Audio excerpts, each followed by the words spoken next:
안녕하십니까, 홍쌤입니다. 주식보다 기업 오늘의 강의 시작하도록 하겠습니다. 이전 시간에 우리가 다뤘던 내용은 주로 이렇게 각 기업, 특히 우리가 투자하는 기업이 부실화될 가능성이 있는 것을 사전에 파악하는 방법, 그 다음에 이런 그 부실이 나타나는 원인에 대해서 분류를 하고 그게 재무제표 증상으로 어떻게 나타나는지를 파악을 하는 방법을 설명을 드렸었습니다. 그러다 보니까 이제껏 굉장히 길게 재무제표를 읽는 방법에 대해서 설명을 드렸는데, 그걸 하는 이유가 이런 거를 파악하는 것이구나 라는 거를 아셨을 텐데요. 그럼에도 불구하고 잘 이해 안 되는 부분이 아마 자금회수라는 부분에 대해서 잘 이해를 하기가 쉽지 않으실 거예요. 왜냐면 은행 입장이 되어보지 않으면 이 자금회수의 그 방법에 대해서 상상이 잘 안 되시거든요.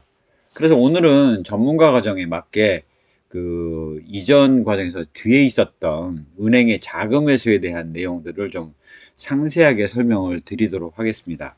이 내용이 어렵기 때문에 이 피해하는 기업의 경우는 굉장히 중요하지만 이해가 쉽지 않아요. 그래서 좀 한 번 듣고 이해가 안 되시면 여러 번 들어보시는 것도 좋겠고요. 그 다음에 중급 과정이나 초급 과정에서 다뤘던 내용을 한번 들어보시고 또 추가로 듣는 것들이 훨씬 더 도움이 되실 겁니다. 자, 그러면 오늘 본론에 맞게 은행의 여신심사, 대출을 줄 건지 말 건지를 결정하는 과정을 은행에서는 여신심사라고 해요. 그래서 이제 수신이라는 거는 예금을 받는 것들을 얘기를 하는 거고요.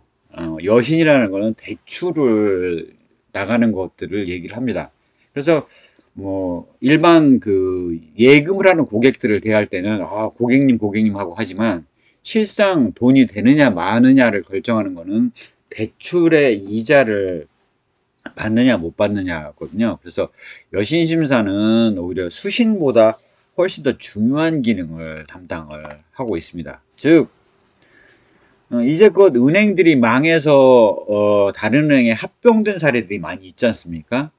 그런 경우들을 보시면 대부분의 경우는 수신에서 문제가 생겼던 경우보다는 그룹사들에 대해서 대출을 해줬다가 그 그룹사가 망하면서 부도가 발생을 하면서, 즉 이전에 설명드렸던 연쇄도산형에서 그룹사가 부도가 나면서 주채권 은행들이 부실화된 경우가 많았다라고 보실 수가 있습니다.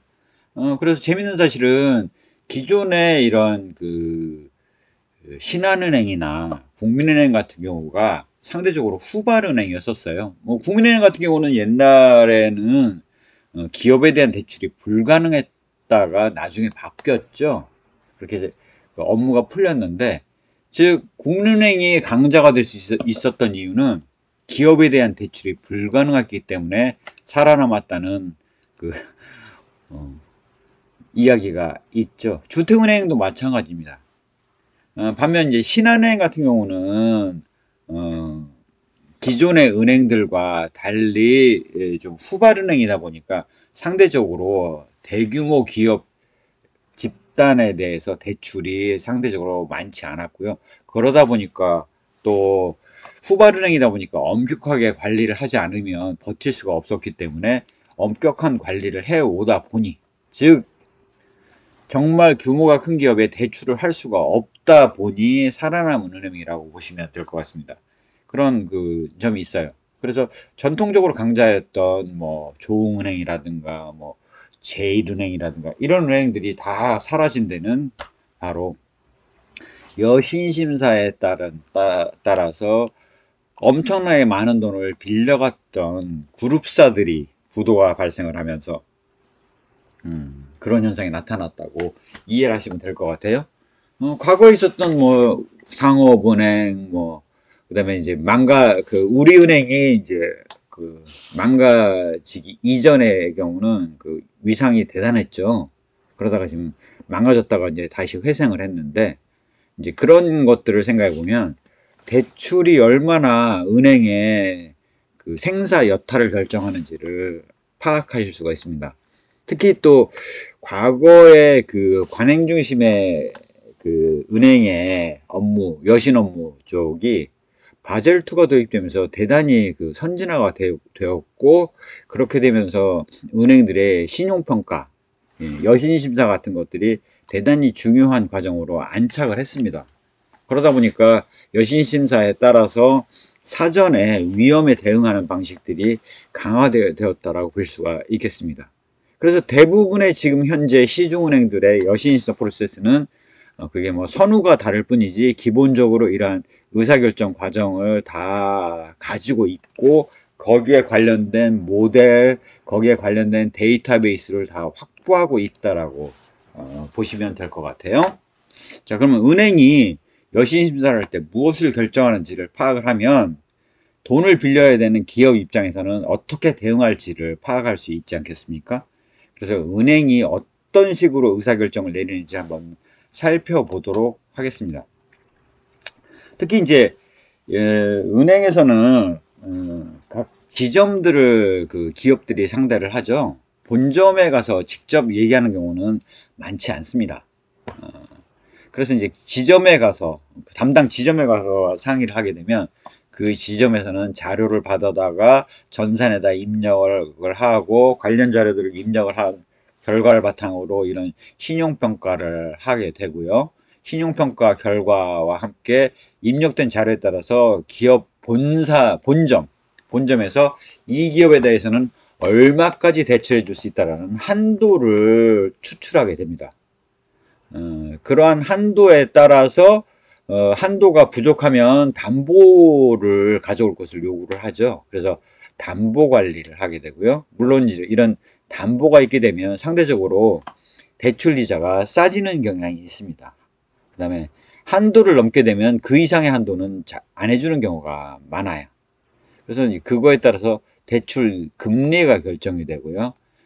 그 다음에 이런 금리가 결정이 되고 나면 그 금리로 대출해준 돈을 얼마의 기간 동안 빌려줄 것인지를 나름 책정을 하게 됩니다. 즉, 장기로 빌려줄지 아니면 뭐 1년 미만의 그 단기로 빌려줄지 아니면 3개월 단위의 유동성으로 대출을 해줄지, 그런 것들을 결정을 하게 되고요. 궁극적으로는 정기적인 정기 신용평가를 통해서 이 자금을 회수할 것인지 아니면 지속적으로 유지해 나갈 건지를 결정하게 됩니다.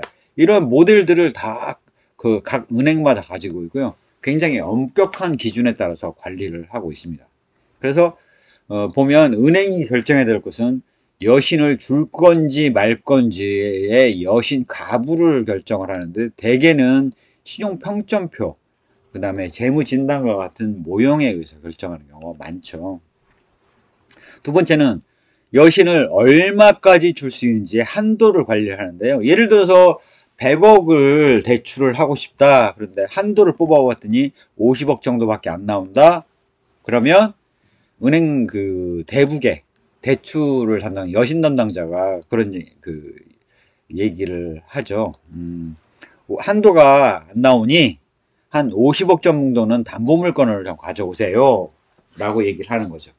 그러면 담보물건을 50억 원에 해당되는 뭐 공장이라든가 아니면 뭐 4억 개의 담보를 설정한다든가 뭐 이런 그 담보권을 설정할 수 있는 걸 가져오면 거기에 대해서는 금리도 싸게 해주고 그 한도 평가를 해서 금액을 대출해 줄 건지 말 건지를 결정을 하게 됩니다.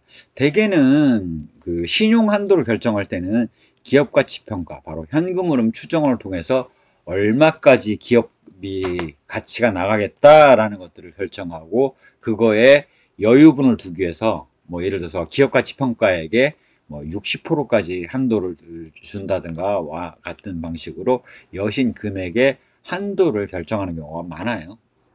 그래서 이제 아까 이제 가정했던 대로 100억을 빌려달라고 했더니 50억밖에 한도가 안 나온다. 그런 얘기는 말하자면 원래 해당 기업의 기업가치 평가를 했더니 100억 정도가 나오는데 그 중에서 50억 정도까지 50%인 50억 정도까지만 신용한도를 준다라는 개념이 되겠고요. 그렇게 되면 이제 50억 정도의 신용한도가 나오고 100억 빌리려고 했더니 50억 신용한도 나오고 50억이 부족하지 않습니까?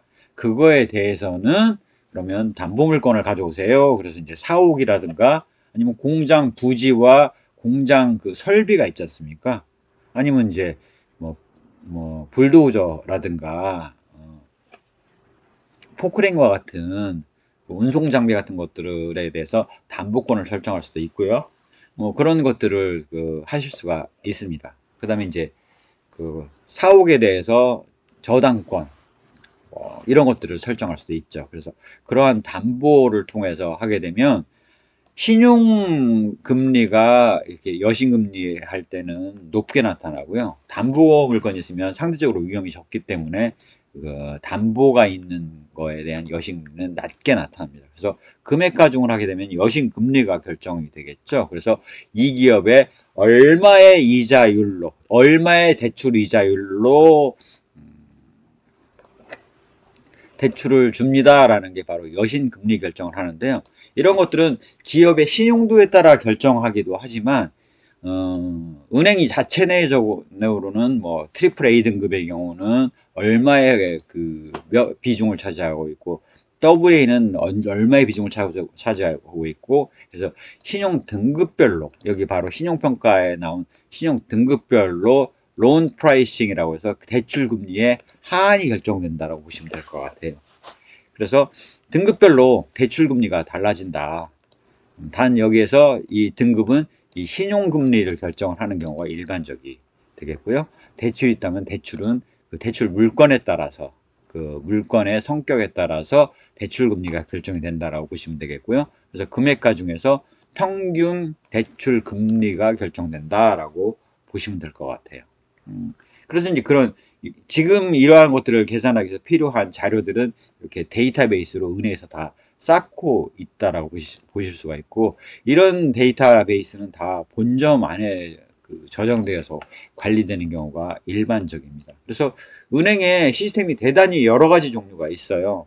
예를 들자면 고객을 관리하는 시스템, 재무제표를 관리하는 시스템, 담보 가치를 파악하는 시스템, 그 다음에 자금 흐름을 해서 밸류에이션을 할 수 있는 시스템, 그다음에 캐시플로우를 통해서 은행 전체의 신용 등급별 커버리지를 계산해서 론 프라이싱을 하는 시스템, 이런 것들이 다 데이터베이스와 모델들이 다 갖춰져 있다라고 보시면 될 것 같아요.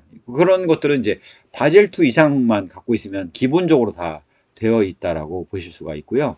그래서 과거의 주먹국으로 관리하던 은행과는 좀 많이 달라졌다라고 보실 수가 있습니다.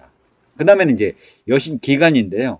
은행, 기업 입장에서는 당연히 오랜 기간을 빌리고 싶죠. 하지만 은행 입장에서는 기간을 빨리 단축을 해야지 다른 대출권에 비해서 상대적으로 빨리 자금을 회수할 수 있기 때문에 여신 기간을 단축하려고 노력을 합니다. 그래서 예를 들어서 3년 이상의 장기의 대출을 받고 있다 그런 경우는 대부분의 경우는 담보권에 의해서 담보 가치가 충분한 경우에 있어서의 기간이 장기로 가는 경우고요. 우량기업이라고 하더라도 여신기간이 1년 정도라고 보시면 될 것 같아요. 그 다음에 상대적으로 신용도가 떨어지는 기업들의 경우는 3개월 이상 대출도 잘 안 해준다라고 보실 수가 있겠습니다. 그래서 이제 여신 기간들을 결정을 하는데도 그런 신용도가 상당히 다 종합적으로 반영된다라고 보실 수가 있겠고, 담보의 유형에 따라서, 자금의 용도에 따라서 여신 기간이 달라진다라고 보실 수가 있겠습니다. 또한 우리나라는 이제 수출을 장려하기 때문에 수출 기업의 경우는 그거에 따른 혜택을 주도록 돼 있는 제도가 있었어요. 그래서 이제 그런 업무의 속성에 따라서 그런 여신기간이나 이런 것들이 달라진다라고 볼 수가 있겠습니다. 이런 것들을 하기 위해서는 상시 감시를 하고요. 부실을 예측하는 프로그램이나 아니면 대출에 문제가 발생했을 때 그 민감도를 분석할 수 있는 시스템을 은행이 갖추고 있고 이에 따라서 여신기간이 과도하게 늘어난다거나 아니면 과도하게 줄어든다거나 했을 때 그런 것들을 조기 경보를 통해서 파악할 수 있는 시스템들을 일반적으로 갖추고 있습니다. 그래서 이제 그런 시스템을 되게 Asset Liability Management에서 ALM 시스템이라고 얘기를 하고 있고요. Transaction Processing에 해당되는 시스템들도 가지고 있는 경우가 일반적입니다. 이런 걸 하기 위해서는 부실 예측을 하게 되고요. 이런 것들을 관리하는 데 사용하고 있다고 보시면 됩니다.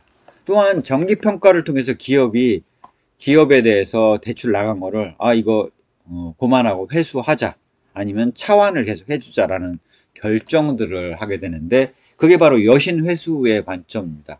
이런 사후관리 쪽에 있어서는 은행 본점에 사후관리 전담부서가 있는데요.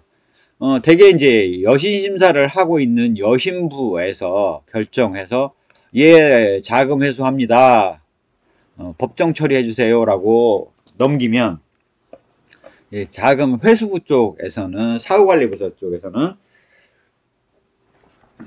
그때부터 이제 은행의 그 기업의 재산을 조사를 하고, 그다음에 그 담보 물건들이 제대로 확보가 되는지를 파악을 하고, 추가로 파악할 수 있는 재산이 있는지를 추적을 하고 하는 것들을 하는 것이 바로 여신 회수부고요. 회수 결정을 하는 것들은 되게 신용평가를 하는 것들의 종합적인 판단을 한 그 본점에서 여신 회수하고 결정을 하는 경우가 많다라고 보실 수가 있습니다. 그래서 이제 각각의 그 담당자들하고 이야기들을 좀 해보면, 기업의 그 재무제표라든가 이런 걸 잘 파악하고 있고 기업의 본질을 잘 이해하고 있는 거는 되게 본점의 여신감리부 이런 쪽 사람들이 되게 기업을 잘 파악을 하고 있어요. 상대적으로 지점에 있는 사람들의 경우는 주로 이제 이런 자료를 입력을 하고, 그 다음에 이제 대출이라는 고객이 예금 고객보다는 훨씬 중요하기 때문에 관계관리 쪽을 잘하는 사람들이 주로 지점에 대부계 쪽에 계신 분들이 있다라고 보시면 될 것 같아요. 그래서 말하자면 우량기업의 경우는 대부계가 쫓아가서 좀 우리한테 대출 좀 받아주세요 하고 사정을 해야 되는 경우가 있고요. 상대적으로 기업이 우량하지 못할 때는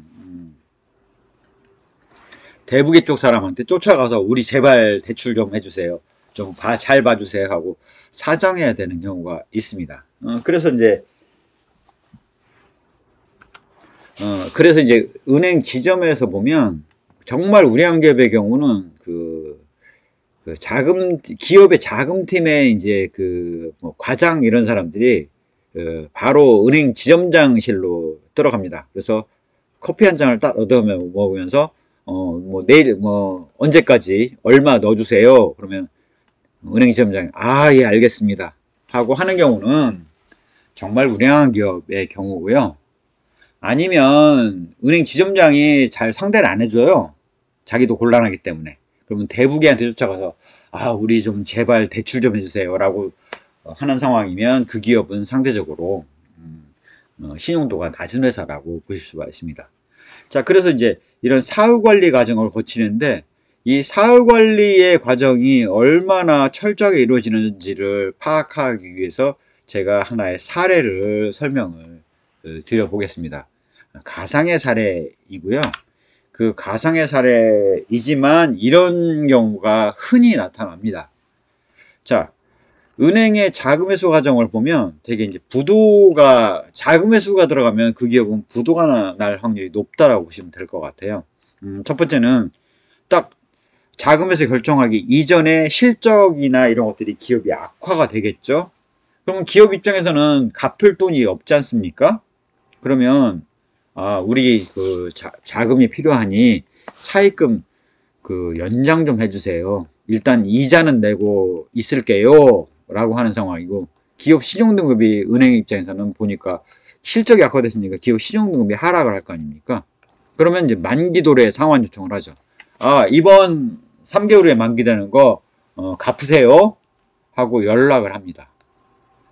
그러면 아직은 회수가 한 푼도 안 됐죠. 누적 회수율은 0%입니다. 3개월 만기 3개월 되는 시점에 기업이 쫓아옵니다. 우리 상환 어려운데요. 그럼 알아서 하시고요. 일단 하십시오. 도무지 안 되겠으면 그럼 이렇게 하십시다. 30%를 상환하면 나머지 70%를 차환을 해드릴게요. 즉 100억에서 30억 상환하시면 70억은 나머지 70억은 차환해 드리겠습니다. 단 상환 못했으니 대출금리는 현재보다 1% 올립니다. 1%는 사례예요. 사실은 더 올리기도 해. 더 올리는 거 많아요.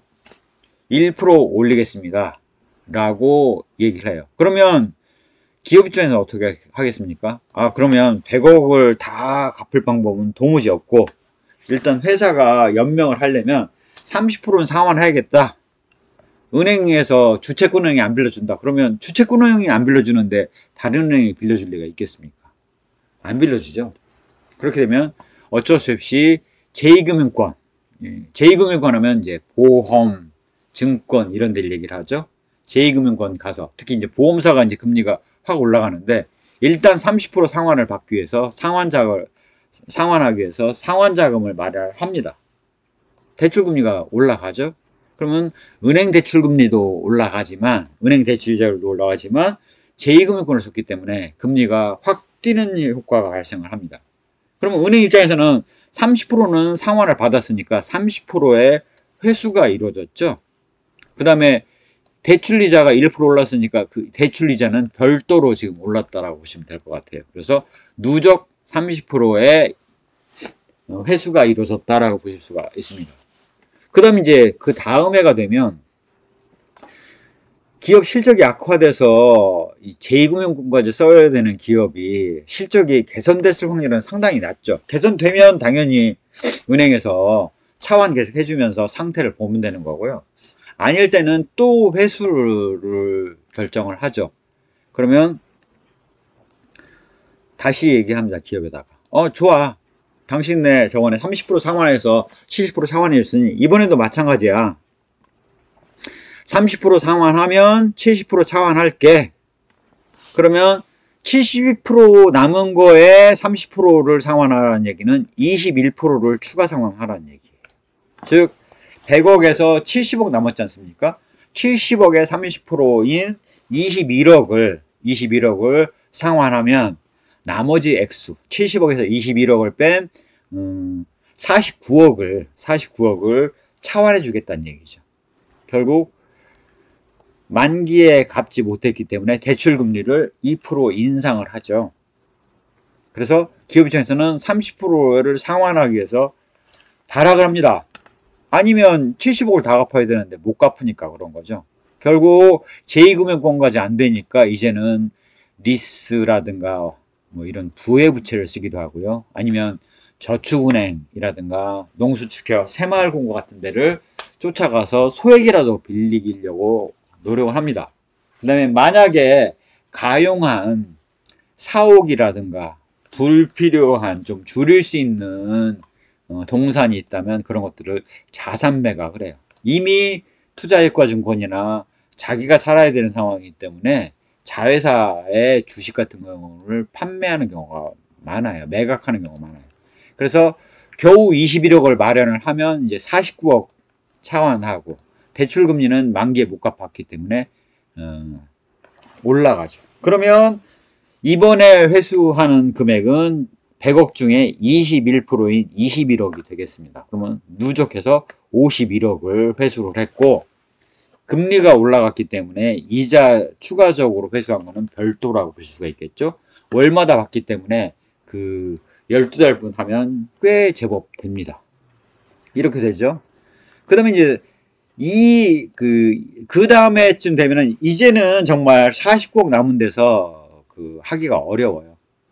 그런 경우는 49억에 30%인를 상환하면 나머지 액수를 차환해 주겠다고 하죠. 그러면 14.7%인 14억 7천만 원 정도를 갚으라고 하는 거죠. 이때 이렇게 할 수 있으면 그 다음에로 넘어가는 거고 아니면 이때 넘어간다고 보시면 돼요.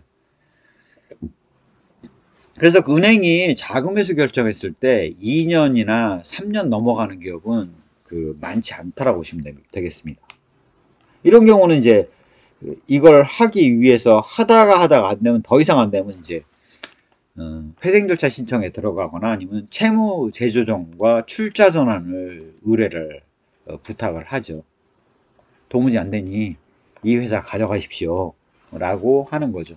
합이 31%, 21%, 14.7%에서 합이 65.7%가 회수가 됐고요.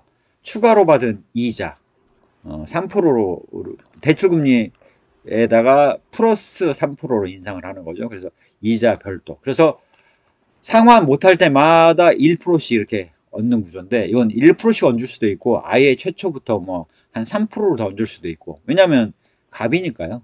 이런 상태의 기업에 있어서 은행이. 그래서 그렇게 해놓고 나면 이자 별도로 해서 거의 상당 부분을 회수했다라고 보시면 되겠습니다. 이제는 정말 기업이 갖고 있을 게 없죠. 그러면 부실이 발생하는 경우가 일반적이고요. 채무자 회생 및 파산 에 관한 법률, 우리 통합도산법이라고 도산법이라고 얘기를 하죠. 그거에 따라서 이제 기업 구조조정에 들어가거나 기업의 매각에 들어가게 되면 이제 자녀 채권 있지 않습니까? 그 중에서 일부 선순위로 들어가 있는 부분에서 이제 뿜빠이를 해서 회수하는 거죠. 되게 그러면 이제 지금 65.7%가 회수됐으니까 한 5% 정도, 34% 정도가 남았지 않습니까? 그 중에서 30%에 해당되는 10.29% 정도가 이제 재산 자녀 재산 가지고 회수하는 데에서 10.29% 정도가 회수가 돼요. 그래서 합하면 은행 입장에서는 그 기업에 대출을 해서 회수하면서 75.99%를, 즉 한 76% 정도를 회수를 하고 거의 이자로 추가로 받은 것들은 추가로 이익을 봤다라고 보시면 되겠습니다. 그래서 회수 결정을 할 때는 뭘 결정을 하냐면, 과연 이 기업이 몇 프로 정도 예상되는 회수 금액이 얼마냐, 현재 회수를 받았고 차환 연장을 했을 때면 100억을 다 뛸 수 있잖아요. 다 손해를 볼 수 있잖아요. 그 다음에 1년차에 회수해서 받았을 때 손해날 확률, 2년차에서 그 예상 금액을 파악해보고 어느 게 가장 회수를 많이 할 수 있느냐에 따라서 이런 회수 절차를 밟느냐, 아니면 당장 회수를 하고 아예 끝내느냐 해서 최대한 많이 회수할 수 있는 방안을 도출한다라고 보시면 될 것 같아요. 그렇게 되니까 기업이 보니까 계속 영업 적자가 나고 있는데 차입금이 단기 차입금을 위주로 줄고 있더라. 그랬을 때는 의심스러운 거죠. 얘는 영업 적자 나서 본업에서 돈을 못 벌고 있는데 왜 이렇게 차입금을 줄이고 있어? 그러면 이렇게 은행에서 회수하는 과정을 거치고 있는 거구나 라고 의심을 해야 됩니다. 그래서 단기 차입금 위주로 자금 회수를 하게 되면 심지어 어느 곳까지 확인해야 되냐면 그 주체 끊은 은행의 대부 담당자하고의 전화 통화를 해서 왜 자금 회수하고 있는 건지 이런 것들을 물어봐야 됩니다. 이제 그런 것들을 해보시면 되겠죠. 그래서 그런 정도까지를 파악을 해야지 이 기업이 망할 수 있는지 아닌지를 전문가들은 파악을 해요. 근데 이제 공시된 자료만 가지고 우리가 이런 거를 파악하기는 쉽지 않습니다. 그래서 우리가 공시된 자료를 통해서 파악할 수 있는 거는 전년 대비 일단 영업 흑자가 나오고 있는지, 영업 적자가 나오고 있는 상황인데 차입금이 줄었다, 그것도 단기 차입금이 줄었다, 그러면 주석상을 확인해 보는 거죠. 자, 여기서 공통적인 현상이 뭡니까? 대출 못 갚을 때마다 대출 이자율을 올렸죠. 그 다음에 은행에서 대출을 안 해주니까 제2금융권인 보험, 증권에서의 대출이 늘었고 저축은행이나 농수축협의 대출이 늘었죠. 그래서 연결감사보고서의 그 주석사항에 차입금의 내역을 살펴봤을 때 대출 이자가 전년 대비 올랐는지, 두 번째는 은행 이외에 제2금융권이나 농수축협, 저축은행으로서의 대출이 늘었는지를 파악을 해서 보시면, 그 다음에 부외부채, ABS 채권 같은 것들의 발행이 늘었나와 같은 부외부채가 늘었나라는 것들을 파악을 하면서 전체 은행의 차입금이 줄어들고 있다 그랬을 때는 이건 자금 회수구나 라고 우리가 파악을 할 수 있는 겁니다. 그래서 단순히 수치만 봤을 때는, 아니면 뭐 재무 비율만 봤을 때는 차입금이 줄었으니까 부채 비율이 줄고 차입금 의존도가 주니까 외견상으로는 좋아 보이는 것처럼 나오지 않습니까? 근데 실상은 그게 좋아 보이는 게 아니라 은행의 자금에서로 곧 망가질 회사다 라는 사실들을 파악해낼 수 있어야 됩니다. 그래서 단순 재무 비율에 의해서 기업을 봐버리면 이렇게 자금회수 같은 경우는 회사가 좋아지는 것처럼 잘못 착각할 수가 있거든요. 영업적자인 상태일 때 대개는 자금회수가 이루어지는 경우가 많아요. 그래서 그렇게 보셔야 돼서 상당히 조심해서 보셔야 됩니다. 더불어서 외부에서 정보를 보는 데에는 한계가 있는데, 그러면 은행은 어떻게 그렇게 잘하냐? 은행은 기업에 대해서 그렇게 빠삭하게 알고 있느냐? 그래서 만나서 얘기를 들어보면 은행이 그렇게 기업에 대해서 빠삭하게 알고 있는 경우는 많지 않아요. 재무제표에 대해서 그러면 뭐 신용평가사나 이런 재무제표를 전문적으로 검토하고 기업의 사업성을 검토하는 회사들에 비해서 은행이 더 잘하느냐? 그렇지는 못한 경우가 많아요. 그러면 도대체 은행은 어떻게 그렇게 잘할 수 있느냐? 대개는 주채권은행은 그 해당 기업의 월급 통장이라든가 자금 지급하는 통장, 자금 들어오는 통장 같은 것들의 내용들을 처리해 주는 경우가 많습니다. 즉, 이 기업이 매달 월급은 제대로 지급하고 있는지, 세금이라든가 들어올 돈들, 나갈 돈들 제대로 내고 있는지, 그 다음에 전기료가 공장에서 사용되는 전기료가 늘었는지 줄었는지, 그러면 공장 운영이 잘 되고 있는지 아닌지까지도 파악이 가능하죠. 그래서 공장 운영이 안 되면 전기료가 덜 나올 거 아니겠습니까? 그래서 이러한 실제 매달의 입출금 내역을 통해서 해당 기업이 공장이 제대로 돌아가고 있는지, 그 다음에 월급은 제대로 주는지, 그 다음에 세금을 제대로 내고 있는지와 같은 사항들을 정기적으로 파악할 수 있기 때문에 당연히 더 빨리 알 수밖에 없는 것이다. 그만큼 더 좋고 훌륭한 정보를 갖고 있기 때문에 은행의 파악이 빠른 것이다 라는 사실들을 알 수가 있습니다. 또 은행에서 자금을 조달하러 가면 은행 대부의 담당자가 이거 조달하시나요? 왜 차입금 필요하신 거죠? 그래서 그게 설명이 돼야지 차입금, 그러니까 대출을 줄 수 있다라는 식으로 얘기를 하죠. 그래서 기업 입장에서는 이번에 이렇게 해서 이런 돈이 필요해요 라고 사실들을 얘기하면 그러한 것들을 다 기록에 남겨놓습니다. 그래서 그런 것들을 다 보고 판단하기 때문에 이 통장의 내역까지를 다 파악해서 관리하는 경우가 일반적입니다. 그래서 이 기업 전기료 낮고 월급 줄은 거 보니 여기 월급도 제대로 못 주고 있고 공장 잘 안 돌아가, 자금 회수해 와 같은 결정들을 빠르게 내릴 수가 있는 것이다 라는 것들을 말씀을 드립니다. 결국 재무제표라는 것들은 벌써 실제 사건이 발생한 이후에 이제 3개월 정도가 지나야지 감사보고서 같은 것들이 나오지 않습니까? 그렇기 때문에 일단은 벌써 3개월이 늦어요. 그런데 은행 입장에서는 매달 달 단위로 월급 제대로 주는지 이런 것들을 파악할 수 있기 때문에 그런 것들을 바라볼 수 있는